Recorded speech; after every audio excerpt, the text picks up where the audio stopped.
Good morning, guys. Today I'm going to be doing a quick review of my Razer Pro Click V2 that I got in recently. This is my second attempt at this because I've used the mouse for a little bit longer and I had some extra thoughts on it. But for starters, this is Razer's answer to the MX Master, and they co-developed it with another group. There are a lot of things about it I like, which I will start with. But ultimately, I'm a little disappointed, especially for $100. But we'll get to that. So the way that I like to hold mice personally, I have 19.5 by maybe 10.5 centimeter hands like this. I like to take this part of my finger, align it down to the peak of the hump, and just rest my hand down. So sort of a relaxed fingertip or a palm grip, you can see. And for that, this is my favorite shape that Razer has right now. It does have the classic Razer problem that their competitors have mostly solved, which is this sharp ledge here, which I'm really not fond of. But by and large, I am a fan of the shape. You can see it kind of swoops in on the thumb rest, which is more of an MX Master type maneuver. Whereas if you look at something like a Death Adder V3, you know, they have like a really big protrusion here. And I think the reason why they do that is because if you're claw gripping the mouse, you kind of have this nice contact point. So if I had to wager a guess, I think that this was primarily built for more of a palm grip. And to that end, something I really like about it is you can see that the right click actually extends a little bit further than the left click. I love that. It makes a lot of sense because look, my middle finger is longer than my pointer. So you need that little bit of extra space, I think, when you're holding the mouse in this kind of a grip. It's something where if you use an EC2 or you use a Death Adder V3 and you're trying to palm it like this, this middle finger will just come way off the end and you'll end up flipping it over and your finger's like jutting way out here. At least that's how it is for me. Something I like about this shape as well is that you have a very tall finger ledge. So it supports your hand. And I don't feel like I don't feel like it's so small that my fingers want to wrap under, because that is a consistent problem I have with something like the EC2, which is a mouse I love. I have a lot of respect for the EC2. It's just too small for me. Whereas the EC1 is NBA basketball player big. So it's, so large that it becomes fatiguing and a little bit uncomfortable, right? So this is one of the better shapes I've used. I'm really happy with it. I also very much enjoy the material they use, this little rubberized cells that they have. I think it feels really nice in the hand. And if you're not going to do some split material like this, then I really like to see unibody shells or pseudo unibody shells like Baxi does, for example, on their mice. And I think that's just something that makes the mouse a little bit different. I enjoy this ledge here. And by and large, I can't complain about the core shape. I think they've done a good job. And if you want to claw it, I actually find it's a little bit more friendly to that than something like the MX Master, which really locks your hand in. Purely based on shape, I have to give the edge to the MX Master though. And the reason I say that is because it's something I like that it does. The MX Master doesn't have this rounded hump in the same way that this does. This is more of a centered, rounded hump. Whereas the MX Master has like more of an angle here where it just locks your hand into the grip that they want you to use. I love that actually. I think the MX Master is among one of the best shapes I've ever used. It's very comfortable. So why am I not using the MX Master right now? It comes purely down to polling rate. 125 hertz polling rate is technology from 20 years ago that is simply unacceptable in how it looks and feels on a high refresh rate panel. You get latency, you get motion jitter. I really encourage you to take a look at BlindBison's. Just do an image search on Google for BlindBison's polling rate demonstration, and they've got a really good image that really shows you your cursor smoothness and what the effect is when you have a polling rate that low. 500 polling rate, I actually think you're mostly fine by and large, unless you have like a really high refresh rate display. So it's something where you hit diminishing returns on the impact of polling rate. But for my money, I think 1,000 hertz, maybe 2,000 hertz is the sweet spot. Optimum Tech did another video you might want to check out on that, where he tested motion jitter and things like that with different polling rates. His conclusion was he's going to leave his at 2,000 hertz. But once you hit 1,000, you're certainly in that territory of diminishing returns. But I just think 125 hertz polling is really nasty. If you watch your cursor in anything, it's just you get a worse input response, and the cursor movement is not smooth. People often say that's irrelevant outside of gaming, but I have to disagree with that critique, because even outside of gaming, there are some productivity apps, some workflows where you're controlling a camera, and the polling rate is really going to impact every interaction you have. So, what they do on a lot of these mice is they have Bluetooth modes, which are more like capped at the standard Bluetooth 125, and then they have a dongle that comes with them where they support that higher polling rate feature. So they certainly could fix it on the MX Master, and it's been a point of critique for them for a long time if you look into it. But as soon as I knew the MX Master 4 was still going to have 125 hertz polling, I was just it was out of the running for me, which is a real shame, because it's a wonderful shape, and I like the MX Master's approach for the horizontal wheel better, I would say. And really, the two critiques I can say for this shape would be, one, of course, is this ledge, which is as I said, the classic Razer problem. Their competitors have all solved this by and large. So Zowie, Vaxi, Logitech, they don't do corners like this on the finger ledge. They tend to round them off, right? So what I would really have liked to have seen for this ledge is to have it extend a bit farther and then round off gently, just like they do on the EC2 or the Superlight Dex, the Vaxi Outset, whatever it's going to be. Because if you're holding the mouse how I do, you rest your hands down and your fingers kind of rest on this edge, especially if you have bigger hands, and especially if you don't tilt grip the mouse, right? So if you hold the mouse at an angle, a tilted angle, then that's going to be a little bit less of a problem, and you have the benefit of your fingers going to rest closer to this furthest forward button. But if you're holding it instead straight on in this kind of a grip, you can see my fingers start to rest on this edge, and it just doesn't feel good to me, especially when you're using the mouse for a long period of time and you have a sharp edge where your fingers are resting. It doesn't trouble me at all on something like an Outset, or even, again, the MX Master kind of rounds this off, which is a really nice detail. Fortunately, on this mouse, it's not as egregious as on something like the Death Adder V3. On the Death Adder V3, it's so sharp and harsh that it just completely kills that shape for me, if I'm honest. Here, at least, the material's a little bit softer, so it's not a deal breaker in the way that it is for that mouse, I find. But still, I don't like how Razer tends to do these finger ledge edges on their mice. I really think it hurts their shapes, and it makes me not want to use their mice over other ones. So that's how I feel about it. I really hate it, to be honest, but it is what it is, and I can live with it, at least on this shape, because of the softer material they have on the edge. Another thing I'm not fond of would be just the size and position of the side buttons. So these side buttons are not awful. They're not Superlight 1 bad, for example. I mean, the Logitech Superlight has some of the worst side buttons I have ever seen. They don't even really push into the shell straight on that mouse. They like tilt in at an upward, like at a downward angle from the top on my unit, it's just awful. These are not that bad. I mean, I think they feel fine, but they're not on the level of something like a Death Adder V3 or an EC2-DW or something like that. Those mice, if you want to see how to do side buttons that have the right feel, look at those mice. They're big and they feel great. These ones, I think, for starters, are just a little bit too small. When you press them, it feels really shallow. So I would have liked to have seen these actually be bigger and wider, maybe a hair taller, and certainly wider than this. And, again, more akin to something you'd see on like the DAV3 or the EC2-DW. I do like what Razer's done recently, where they have this sliding angle where your finger kind of slides on that edge up onto the button. I think it feels pretty good. There's just not enough button face for my liking here. And this gap between the buttons, I understand what they're going for. Right? What they're going for is they want to differentiate the buttons, and they want you to know as a user, well, am I pushing this one or that one, right? Their intention, I think, is pretty clear.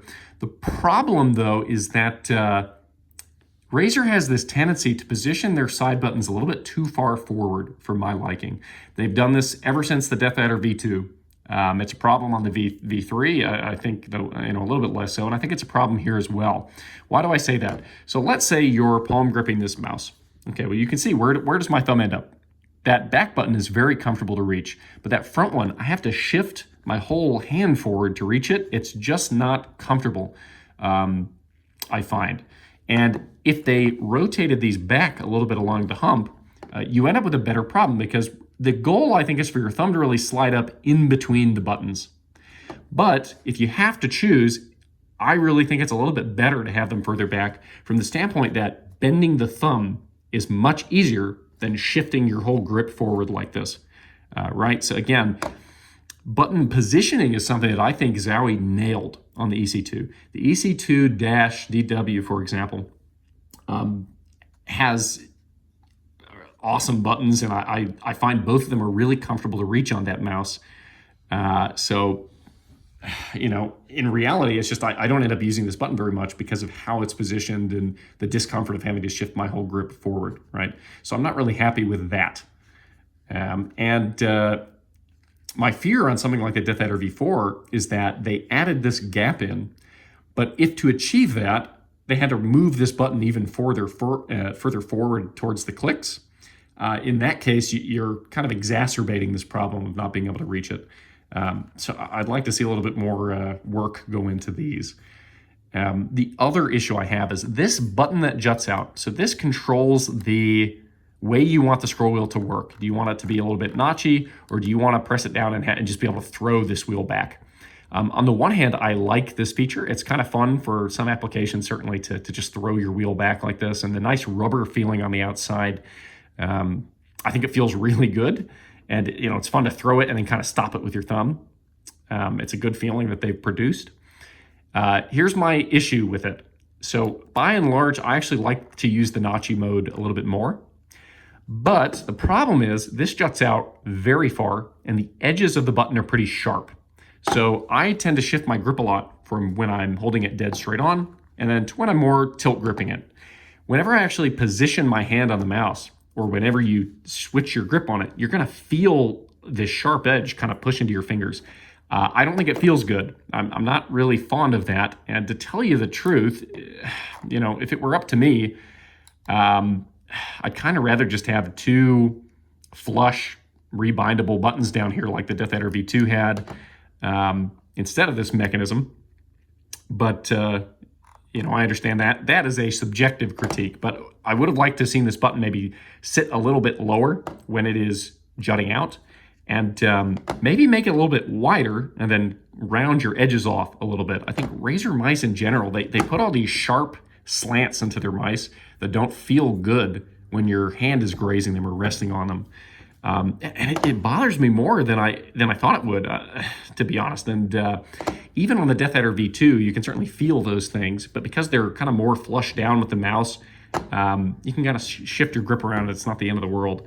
But one problem I have with the wheel is they have a feature where you can kind of tilt the wheel left and right to do like a horizontal scroll. So again, I think that's something where they're borrowing it from the MX Master, which has a bespoke scrolling wheel here for horizontal movement. And it's a good idea. I just don't like the way that it feels really jank to me, in the sense that I end up actuating it accidentally all the time. So if I'm playing a game, right, or if I'm using an application, whatever I'm doing, and I want to go and I want to middle click, almost more often than not, I end up actuating the middle click and the horizontal scroll at the same time. This is a problem because if you want to bind these things to actions, or if you want to middle click without doing a drag left, you're gonna trigger two actions at once. So that I don't know how. It's something where they have some vision for it. I understand what they're going for, and they've achieved some flexibility here and some new features in doing this, but it just doesn't feel quite right to me. Whereas something like having that horizontal wheel on the MX Master, it just feels right. And and this isn't even a unique problem to Razer. I think a lot of mice have a different problem where when you middle click, you end up also accidentally actuating the scroll wheel at the same time. That's particularly a problem where wheels aren't notchy enough. In my mind, again, Zowie has the right idea here. The Zowie wheel is not going to be to everybody's liking because it's, very notchy and it almost feels like a button when you're pressing it. But it has the best feeling middle click I've ever used on, say, like an EC2-C. And I never accidentally scroll the wheel at the same time when I'm doing that. You don't get any of this jankness where you're like, oh, I'm trying to middle click, but I also actuated the horizontal scroll left. So I don't know how they fixed this mechanism, but I don't feel that it really worked perfectly. I guess, but depending on you, maybe it's fine. And if you like the super speedy wheel as your default, then all the discomfort I'm talking about with this thing jutting out, it doesn't really even affect you too much because this thing is down flush with the mouse. But I have to bring that up because I am bothered by it. I don't think it feels quite right. But, regardless of all that, I do think overall the shape is a win. I just have some nitpicks with it, if that makes sense. But yeah, it does support 1,000 hertz polling. One of the things that I was really let down by is what comes in the box. So normally with Razer's wireless mice, they come with a cable that you plug into your PC and it runs to the top of your mouse pad. And then you have a box and you'll plug your USB receiver for the mouse into that box. With the idea being you position it right above your mouse pad, you get the best connection, the minimal distance, and to that box from your mouse wirelessly because they're right next to each other. All right. This mouse doesn't come with that. So if you've already got it through another Razer mouse, then fair enough. You just swap out the dongle that you plug into that box and you're good to go. But otherwise, you just have to plug that dongle straight into your computer. My computer is actually surprisingly far away, so that's a little bit of a bummer because I have to position it on my left. The other thing I strongly dislike about what comes with this mouse is the cable. The cable it comes with sucks. It's way too short to actually use unless you're on a laptop or something where everything's right next to each other. And the cable is also pretty stiff and inflexible, which is a real shame from Razer because they used to make good cables for their mice. The Death Adder V2 has a great flexible cable. It's long enough. It's one of my favorite cables on a mouse. It never troubled me. Again, the EC2-C from Zowie, great cable. Flexible, long enough, no issues with it. I'm not opposed to using cables, and I like being able to use a cable when I have a wireless mouse because inevitably you're going to have to charge it, and you might want to use it during that time, and inevitably your battery's going to get to decay with time, right? For $100, I think that they should have included a proper cable, and they should have included their bog standard receiver box that they include with a bunch of their other mice anyway. It strikes me as penny pinching to exclude those things. And it really put me off, actually, when I started to use the mouse.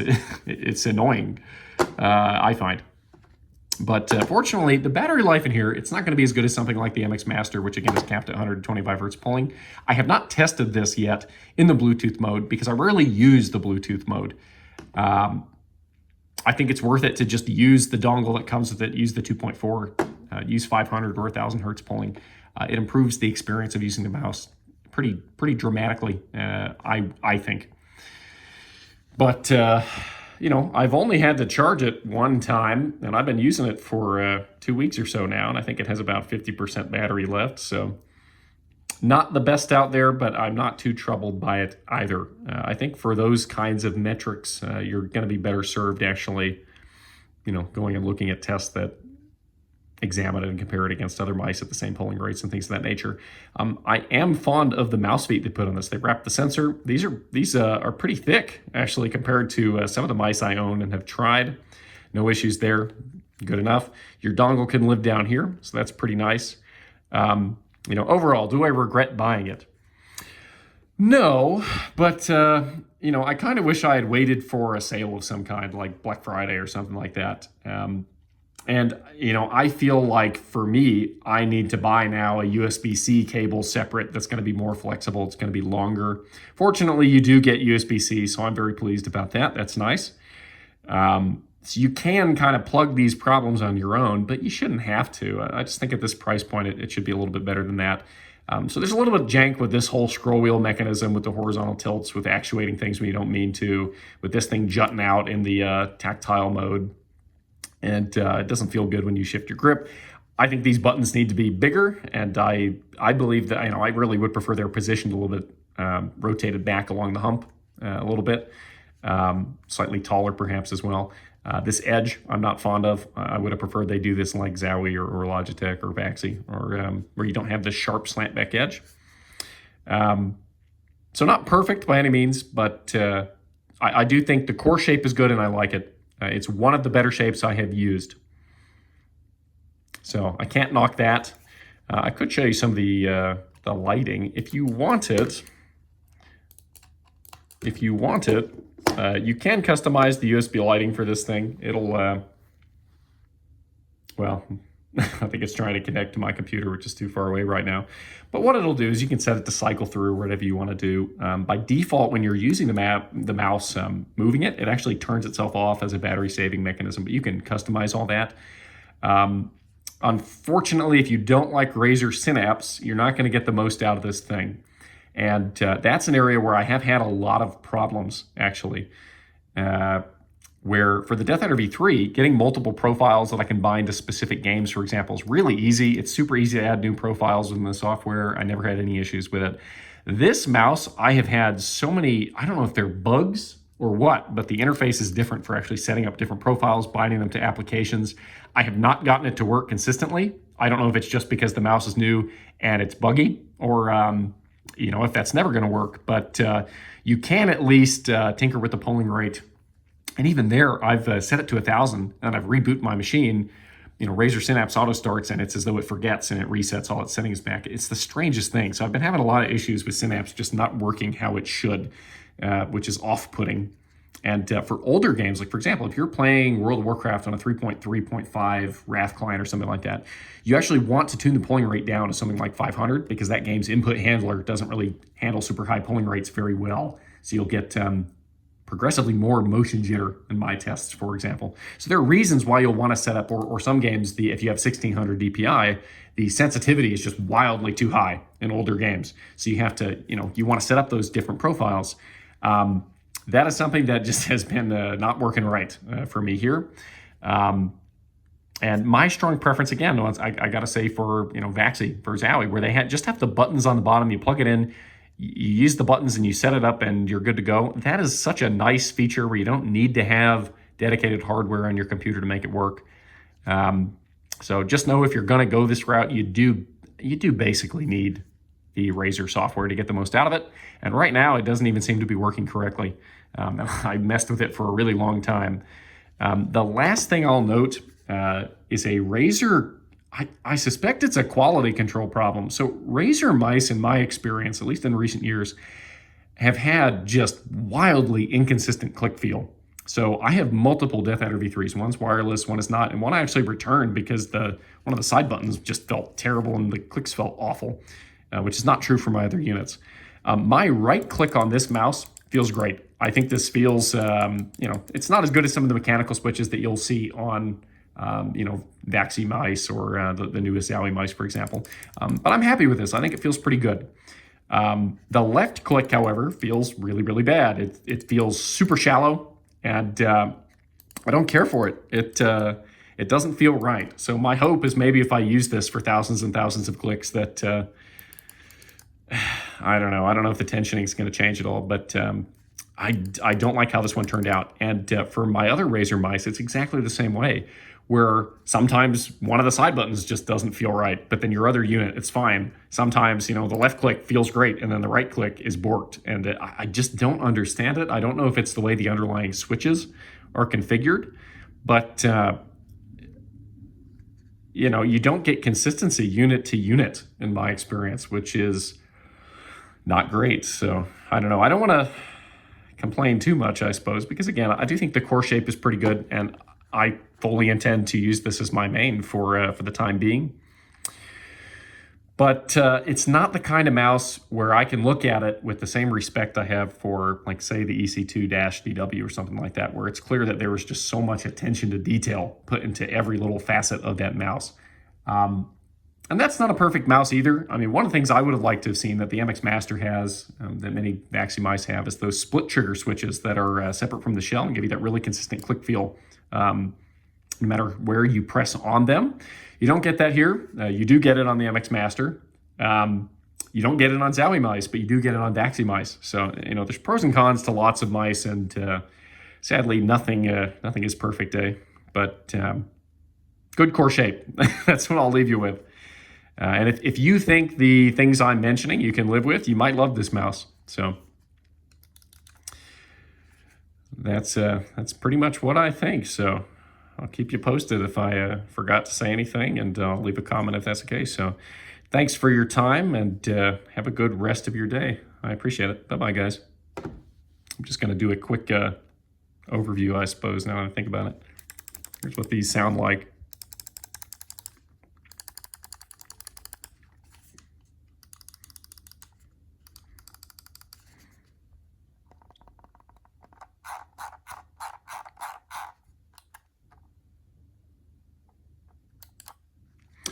And there you have it. Fair enough. Thanks for your time, guys. Bye-bye.